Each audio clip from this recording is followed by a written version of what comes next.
Welcome to the Brave Healing Podcast. I'm Laura DeFranco, the CEO of Brave Healer Productions, where we have a mission to change the world one brave word at a time around here. And we're here today to celebrate another amazing book, The Wellness Universe Guide to Complete Self-Care, 25 Tools to Achieve Anything, is due to hit Amazon around June 22nd. It's the third book in our amazing series about self-care. And today I have four of the awesome author experts of this book with me today to help me celebrate. Susan Eckert, Patty Talbot, Pamela Poston, and Donna Layton. And welcome, ladies. How you doing? Thank you. Great to be here. I'm so excited to have this conversation with you all today. Thank you so much for saying yes to this project and for stepping up and sharing your authentic stories. And I know y'all went a step beyond that. The tools in this book are outstanding, profound tools that people will have a practical experience with. And I'm really excited to share all of you with the world. So get ready, listeners. Susan Eckert is a confidence coach and founder of the Transformation Space in New York, where she helps professional and entrepreneurial women shed layers of external influence so they can show up powerfully in their soul brilliance. Dr. Patty Talbot is CEO of Blue Roads Education Group, where they cultivate homegrown change makers.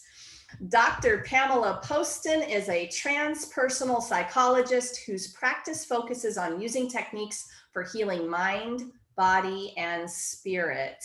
And Donna Layton, founder of Evoke Change and Behavior Change Specialist, creates healing systems that allow for self-discovery, awareness, and consciousness to reconnect to your inner being and higher power.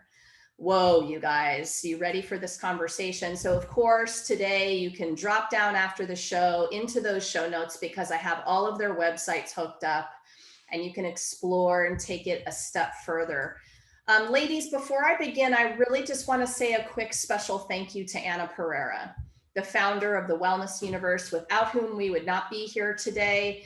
Anna, you have a huge vision for this book and for all of the books in this series. And I am so grateful for everything that you do for wellness practitioners around the world.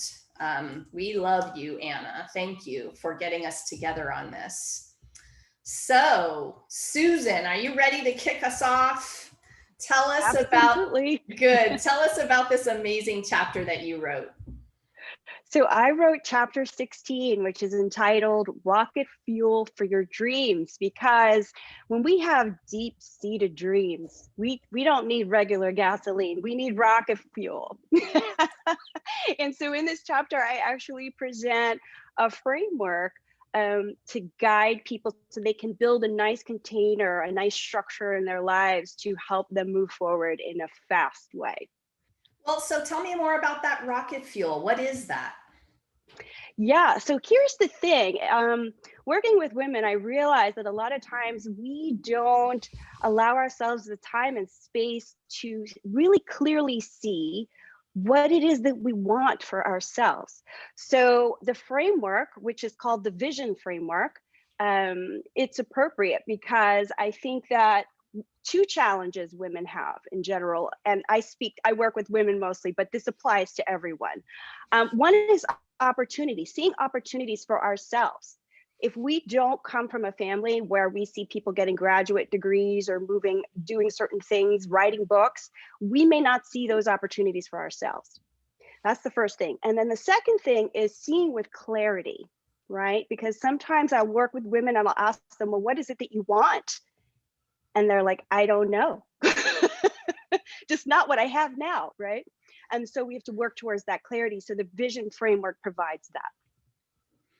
Oh my gosh, I can't tell you how many conversations I've had with people who achieve like a lot and get to the end of that road and think to themselves, why am I not happy? And it's really because of that foundational clarity about what they want. They have no idea what they want because they've been following everyone else's orders about it, right? That's exactly right. And that's why I do the work to help them shed the external influence, right? So that's expectations that other people have of you, other things that people said, you should do this, you'd be great at that, right? But we need to spend the time looking within. And I talk about soul seeds in my work. I believe all of us are born with certain soul seeds, certain gifts that we need to uncover and therefore explore so that we can step into our true soul purpose. Soul seeds. I love that. And I love the idea of the plant, the blossom after. Yeah. Thank Yeah. you so much, Susan. Thank you so much, Laura. Dr. Patty Talbot, tell me about your amazing chapter. Well, I love coming after Susan because I also use blossoms and seeds in my chapter. My chapter is chapter 1, and it's entitled The Changemaker Tree, Growing a Better World from the Ground Up. And I use a metaphor specifically talking about the baobab tree, which is a beautiful, great tree that grows all over the continent of Africa. And I use the metaphor of the roots, the branches, the blossoms, and the fruits to talk about the characteristics, the attributes, the skills that all change makers have in common. And so it's really exciting to be in this room with so many change makers right now, so we can talk about roots and branches and blossoms and fruits. So, yes. I loved reading your chapter, and it immediately made me want to go to Google to type in the name of the tree so that I could have the visual. I thought I had an idea, and I kind of did. But how cool. Those trees are cool. They are. They are Yes. amazing. So tell me more about how you talk about that. Okay, well, it came to me really during a meditation because I've been really studying what it takes to be a change maker in a big way for quite some time.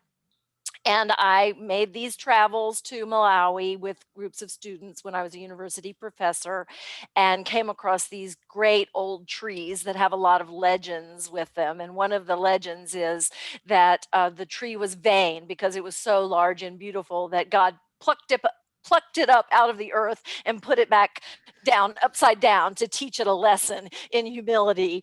And it really made me think about a lot of what we were there to do, was to turn our worlds upside down and think differently about our limited worldview as Americans. And so it just kept revisiting me, this tree, again and again and again. And as I learned what it takes to be a change maker, very much about being grounded, rooted in our own histories and our own perspectives and our own value systems, but so much about branching out and taking action for change. And then I think of the blossoms really relating to how we cross pollinate and how we interact with people different from ourselves. And that's when we're really capable of creating fruits that plant new seeds that create change for a better world. So the metaphor just has rung true for me again and again. And as I study the work of change makers, I can frame just about every part of my own life and every part of powerful people, especially women, because like Susan, I work mostly with women, to show up and make a big difference in the world by planting seeds of change. So that's what it's about for me. I love it, Patty. Thank you. Thanks. So, Dr. Pamela Poston, tell me about your amazing chapter. Well, my chapter was chapter 12, using the imagination to heal body and soul. I wrote about a personal experience. I call it personal and transpersonal because there was a lot of spirituality involved with my experience.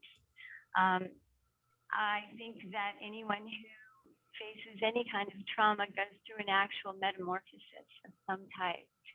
So that's what this is about. I actually used my imagination to set an intention for what I wanted to see happen. And then I created a movie in my mind of that. And I allowed that movie to play over and over and over again. And finally, ritual is so important to people in general. And I created a ritual in the form of a pilgrimage to the ocean. The ocean means a lot to me. To me, it signifies the womb of the earth, actually, where all life begins. And so I decided that I would go to the ocean and just let things unfold as they needed to for my healing process. Specifically, my healing was from a very traumatic experience with cancer, a rare form of cancer. And I'm actually happy to say that 17 years later, I'm still using these tools and I'm still healthy. So I feel very grateful for that. Also, part of my chapter refers to focus, belief, and gratitude. Those three elements are so important in achieving anything, really. And I got that from a book, The Hidden Mystery of Water by Dr. Masaru Emoto. And he has a little exercise where he makes clouds disappear by using focus, belief, and gratitude. And so that really spilled over to my life philosophy, and I thought that was an excellent way to just face all the traumas in life that come up for everyone. We all have some form of trauma. Pamela, your audio is a little fadey, so move closer to your microphone. I want to just summarize, because you said focus, belief, and gratitude, which I think, oh my goodness, at a foundational level, that awareness, right? Everyone's going to be on this awareness journey, which I love so much. And actually, I'm going to ask you guys a question about that in a minute. But when you can break it down into very simple steps like that, it becomes a very, very profound tool. And I also have to say to you that I was so there with you in those scenes at your beach house. Like, I was smelling it and feeling it and walking alongside you. And I just loved those scenes that you shared with us in the book. Thank you. Thank you. I feel very fortunate to have had a place to go. As such a healing space for me personally. And it still works for me. We've had it for all these years, and I still go down there just to get away and to regroup and heal whenever I need it. Can you hear me better now? Yeah, much. Thank you. Okay. Sorry. That's okay. Thank you, Pamela. Donna, share about your amazing chapter with us. Chapter 20, and it's faith versus fear, which literally couldn't be more perfect timing in my life. And that's the reason why I'm writing about it. It was a time when I was in a place of hopelessness, and my son had come to me telling me that he was wishing for his life to be taken by disease, and brought me to my knees. I ended up at a beach. I know I was guided there now in retrospect, and that's actually where this amazing transformation going from fear to faith. And it was, instead of being rolled up, curled up in a ball someplace, not being able to function, which has happened throughout my life, and I know I'm not alone, to go into a place of surrender, feeling that I'm not alone and that everything's going to work out. And I knew my prayers were being heard. And I was able to show up for my son in a way I never thought imaginable. And I just had this surge of bright light. And again, this bright light that was like a chandelier, just getting brighter and brighter, able to be there for my son and show up in a way, like I said. And so that's what my chapter is about, and giving the ins and out of how to get out of fear and into a place of faith. Yeah, talk a little bit more about the tool. So the faith is, in my experience, believing in the invisible, first of all, because you can't see. Fear is the same. Can't believe. You have to believe in the invisible. And being able to know that no matter what the situation is, something good will come out of it.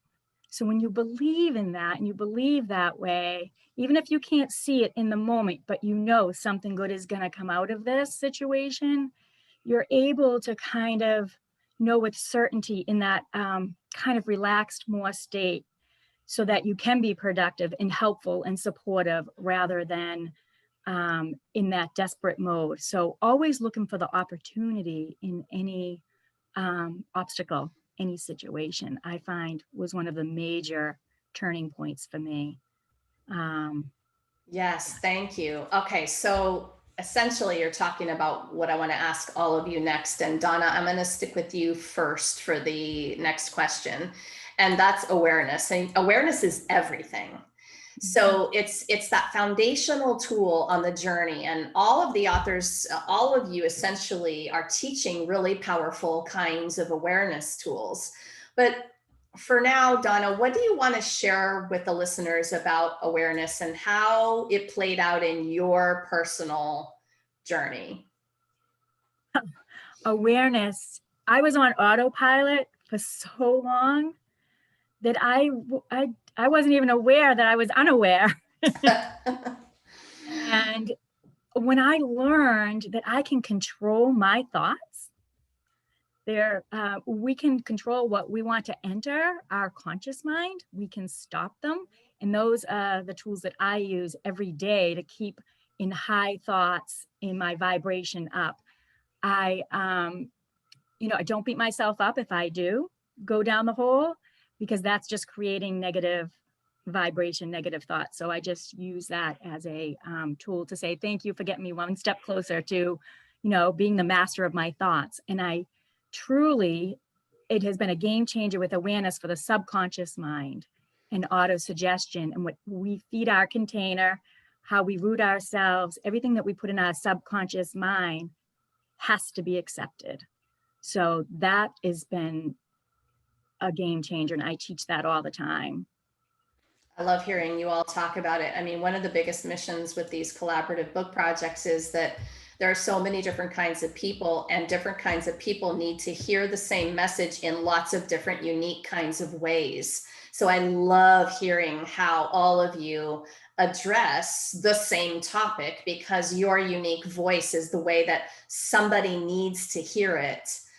So thank you, for doing that and being in this kind of conversation. Pamela, how about you? What do you want to add about awareness and how that was for you personally? Well, I'm a strong believer in mindfulness, and I teach mindfulness in my practice. And mindfulness is simply paying attention on purpose without judgment. So in order to have awareness or to reach awareness, we have to pay attention. So many times we are in autopilot and we don't pay attention to what's right in front of us, even the smallest things that are right in, that are important, the smallest details. So I think that awareness requires mindfulness, and you can actually make that a daily exercise. I do it in a maybe 1 or 2 minute meditation every day. It doesn't have to take a long time, or you can do a walking meditation. And it's amazing how your senses become more, what's the word I'm looking for right now? Just sensitive to what's around us. So that's basically, I think, the thing that I focus on most.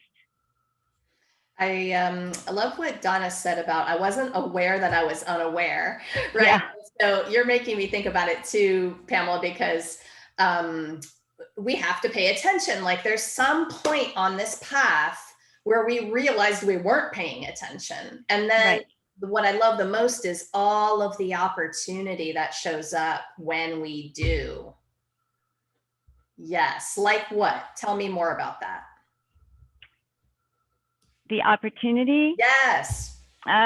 So many opportunities. Synchronicity, for one thing, noticing things happening, that are very meaningful to you, that aren't just by accident.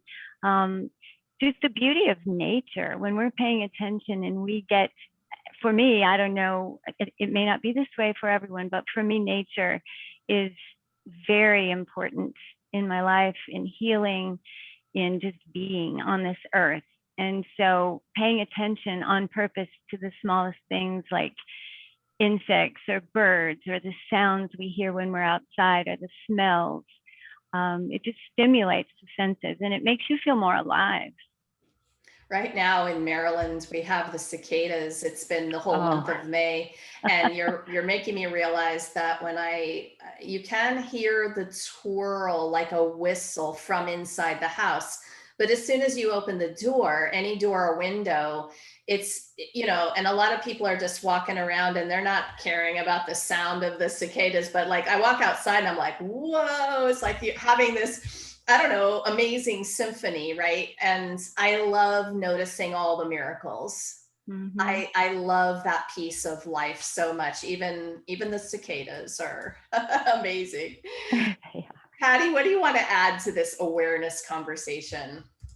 Well, I love this question because I mentioned that the research says that changemakers share 16 characteristics, and number one is self-awareness. And I've organized these things into these 4 quadrants of being, doing, connecting, and reflecting. And awareness really shines through all of that. Not only it's about, in the being part, it's about self-awareness and authenticity, who we are as individuals, but awareness certainly in our doingness and allowing ourselves to be guided by the source of love and wisdom and all intelligence. And in connectedness, it's about being aware of who's not present at the table, whose voice is missing, and making ourselves aware of when that voice is presenting to us so we can connect with diversity. And then what I call the world quadrant, or the reflecting quadrant, is very much about using our awareness to reflect internally on our actions and our choices, but also being aware of what we reflect externally.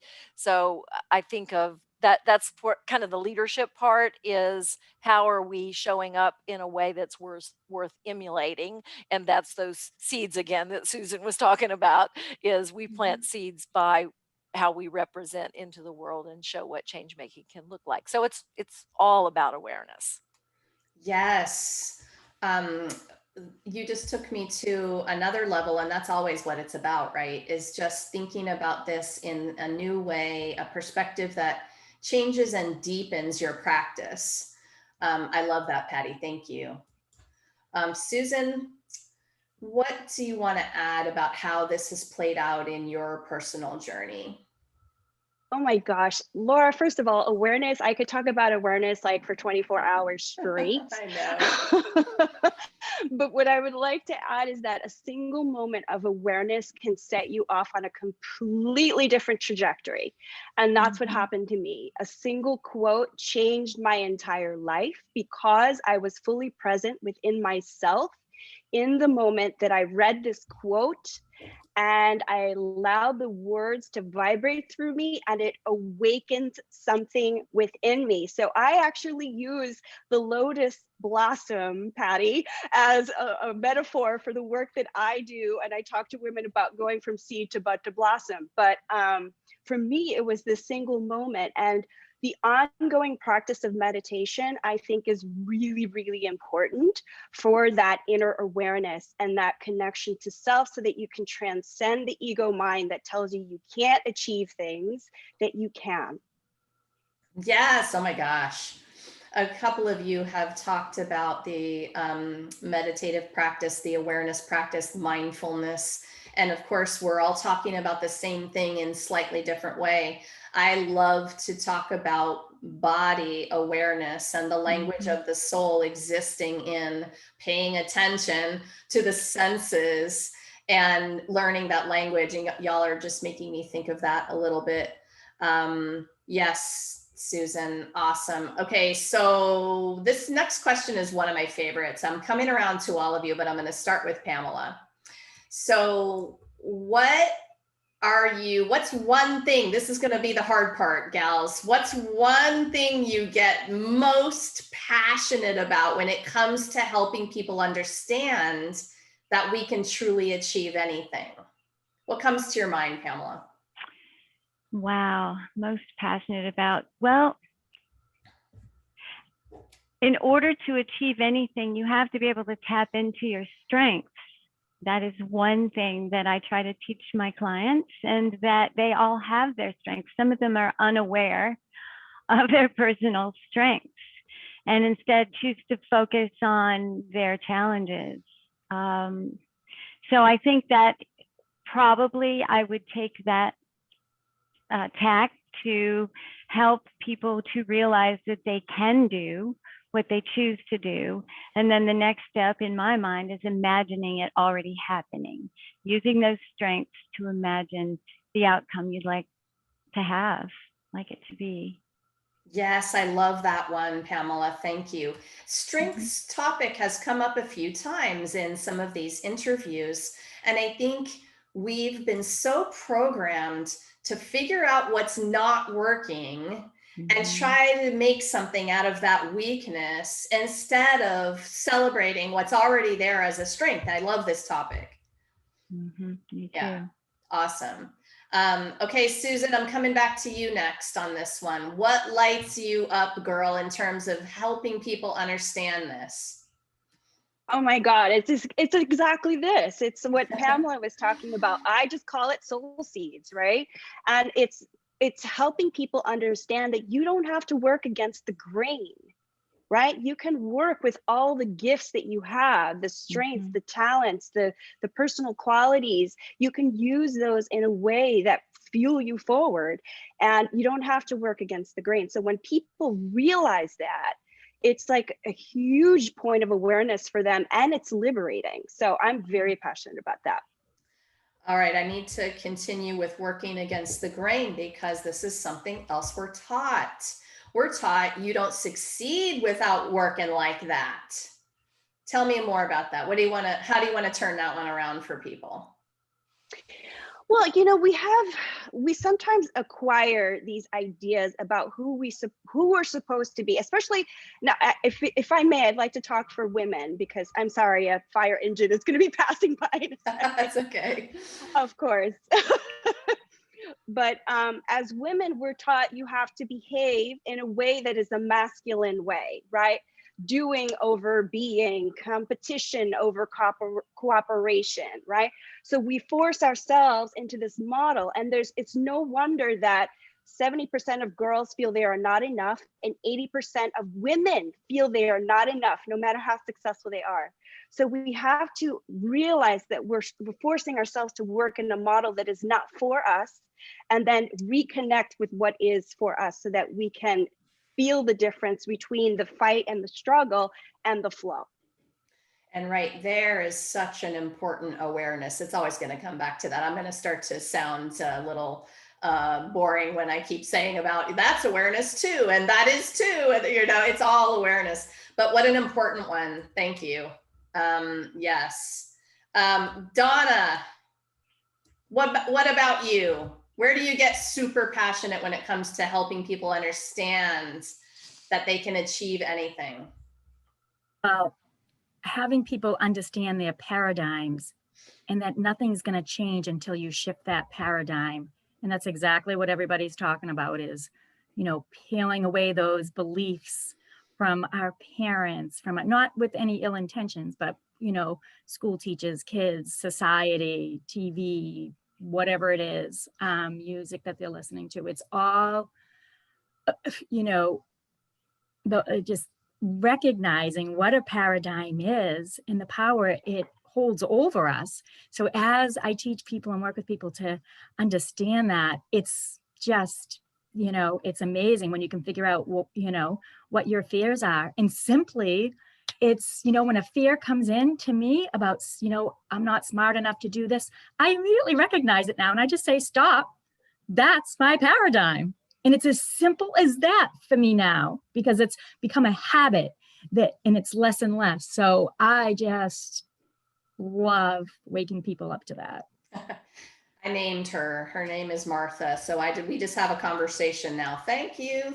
I know you're trying to protect me. I know, but I got this. I'm going to do it anyway. I like having a conversation with her. And I call that purpose-driven fear, right? These things come up, but they're about something we really want. We really are made for. We're really aligned with. It's about our legacy, our future. And we know that because there's that feeling of excitement. Fear is interesting, isn't it? So Patty, what piece turns you on? about Well, all I this? think my most passionate piece that hasn't been mentioned yet, I concur with everything that they've said, is that you don't have to do it alone to achieve Mm, anything. That connectivity with people, especially people and voices different from your own and different from the voice in your head. The voice in your head is really important, but we need to always be asking, "What am I missing?"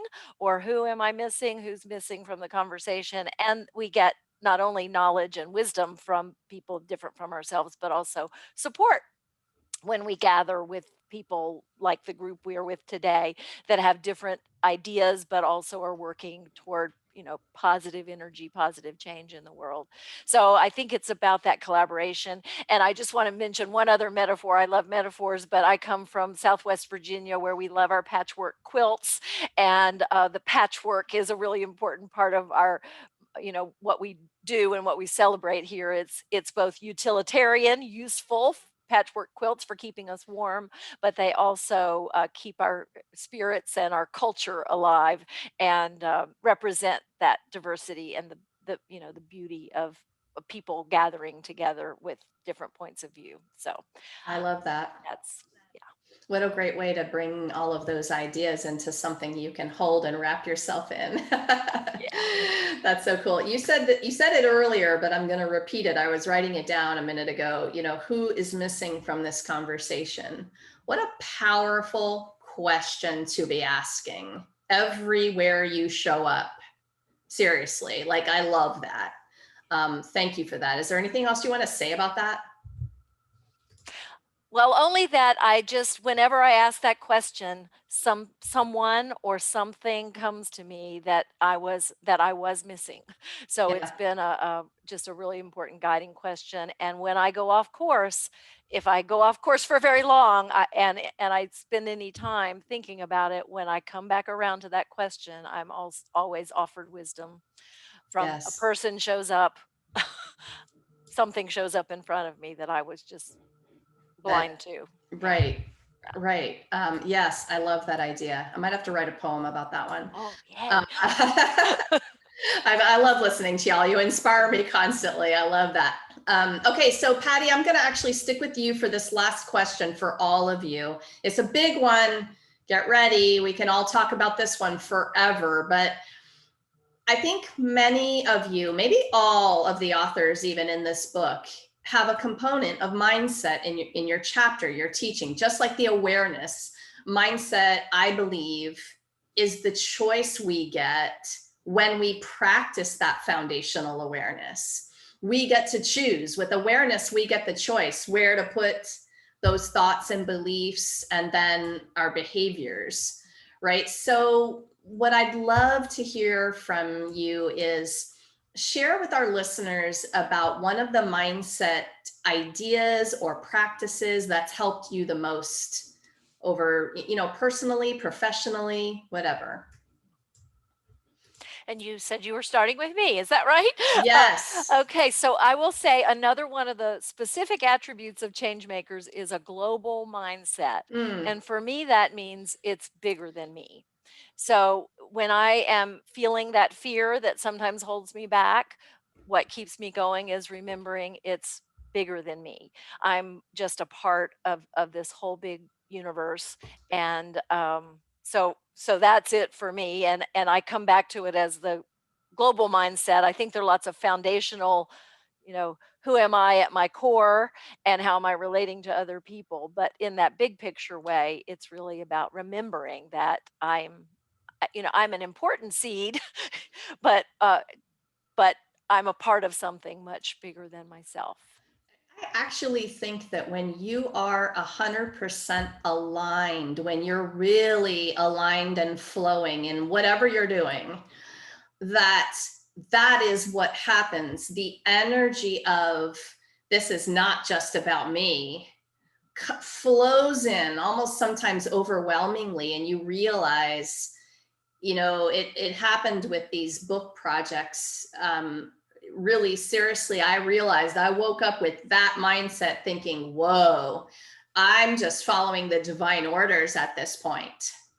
And when you realize how big that feeling is, it's just so amazing. It's really a small miracle. It really is. Yeah, love, love, love that mindset. Oh my goodness. So Donna, I'm going to move to you with the same question. What's a mindset idea or practice that you want to share with the listeners? So every morning I wake up, I go down the stairs and right out the front door. And I look up at the sky, and I don't know, this huge smile comes on my face, and I just recognize all the abundance and unlimitlessness in the universe. And then I recognize all the abundance and unlimitlessness within myself. And I always have a intention that whoever I meet today, whoever I interact with, that they're going to have a better day because they interacted with me. And I also have a very strong ritual with incense and a candle, and I have a little prayer bench, and I have my little Buddha, and I am like so happy after I do this morning practice, and it totally sets the tone for the day. And I feel like I can handle no matter what comes my way for the day. So yeah, I think that's Listen, it takes a badass and a warrior to take responsibility for your own energy. Like if we were all doing that, the world would explode in rainbows because everybody would be passing that around. Like, I just love that that's how you start the day. You know, whoever I run into is going to be happier because of running into me. I love that. Yeah, I mean, I carry books around, and I just always give somebody, if there's somebody that I meet that could use a good book. So I always buy like 2 or 3 books of, and it can be anything, compliment, open the door, anything, reach out to somebody. Well, you all know. Well, you guys know that the trunk of my car is full of books, right? So like, I'm just ready. I do that too, Donna. That's so awesome. So Susan, tell me about this in your world. What's that mindset idea or practice that you want to share? Probably the one that comes to mind the most is where there is darkness, there is light. So no matter what I'm going through, whether it's something small, like yesterday I had someone mansplain something to me, and I had this irritation, and I sat in mindfulness and I said, okay, what is this irritation telling me? And it realized that I showed me that I had shifted and I had grown, because in the past that would silence me, and I didn't allow it to silence me yesterday. But and one time I had chronic illness and I was semi-paralyzed. And on the back end of that experience, I saw all the blessings and the gifts that came from that experience, even though it was really difficult, right? That's how I found meditation. That's how I found my spirituality. So I wouldn't give it back for the world. Yes, you're making me remember to just spend a moment saying that we are also warriors in terms of feeling our feelings. We walk the walk of being on both ends of the spectrum and understanding where we are, even if it is in darkness, when it is in the light. And we can be in both of those ends of feelings and problems or not, and still be practicing all of the things we're talking about today. And I never want people to think that we're stuffing it, ignoring it, pushing it aside, because honestly, that's how we all grew up to function. And now we need to do it differently. And so Exactly. Thank you for helping me remember that. And I always do try to say that a little bit. Pamela, close us out with this last question. So what's that mindset idea or practice that you want to share? Well, I think I'd have to say gratitude. Every morning I wake up and I say, I'm still here. Thank you for another day. And it sort of sets the tone for the rest of my day. But research actually shows that people who keep gratitude journals or lists of what they're grateful for, even a mental list, will change your happiness levels as well. So I think that I really need to remind myself of all the little things every day that I'm grateful for. And they don't have to be big things. They can be tiny little things. My grandson's smile, or, a hug or something like that. But I think to me that is absolutely the most important thing. I love that you mentioned that. I was listening to all of you and I was thinking that would be the thing I would need to mention if nobody did. And so I'm so glad that you ended on that. It's high vibration stuff of manifesting miracles and achieving anything right there. And all of those mindset practices in combination that we're talking about. And there are more than the ones we talked about today. There are so many ways to practice, right? So thank you all. Authors, seriously, thank you so much for what you're doing in the world and for being here today to share it with everybody. Thank you, guys. Thank you Thank so you. much, Laura. What an This has opportunity. been- Thanks. So Absolutely. to all of our listeners, please drop down into the show notes after the show because all of the websites are there for you, and take the next step. Click on those sites. Go explore these amazing author experts' worlds and find out what they're up to and see what they're offering. Okay, so that's all down below. And please remember to join us on June 22nd at 10 a.m. Eastern on the Circles of Inspiration page. That's Anna Pereira's Facebook page, where we're going to have our live stream book launch party. And all of the authors of 25 Tools to Achieve Anything will be there to share their wisdom. And as usual, we're going to have some pretty cool giveaways that day for our book purchasers. So you're going to want to be a part of it. If you're listening to this after the 22nd of June, well, head on over to Amazon because that means the book is ready for you and you can grab your copy. And today, lastly, I want you guys to remember something. That fear of not good enough, it's boring. What if the thing you're still a little afraid to share is exactly what someone needs to hear to save their life? It is time to be brave, you guys. See you next time. Thank you, ladies. Thank you. Thank you.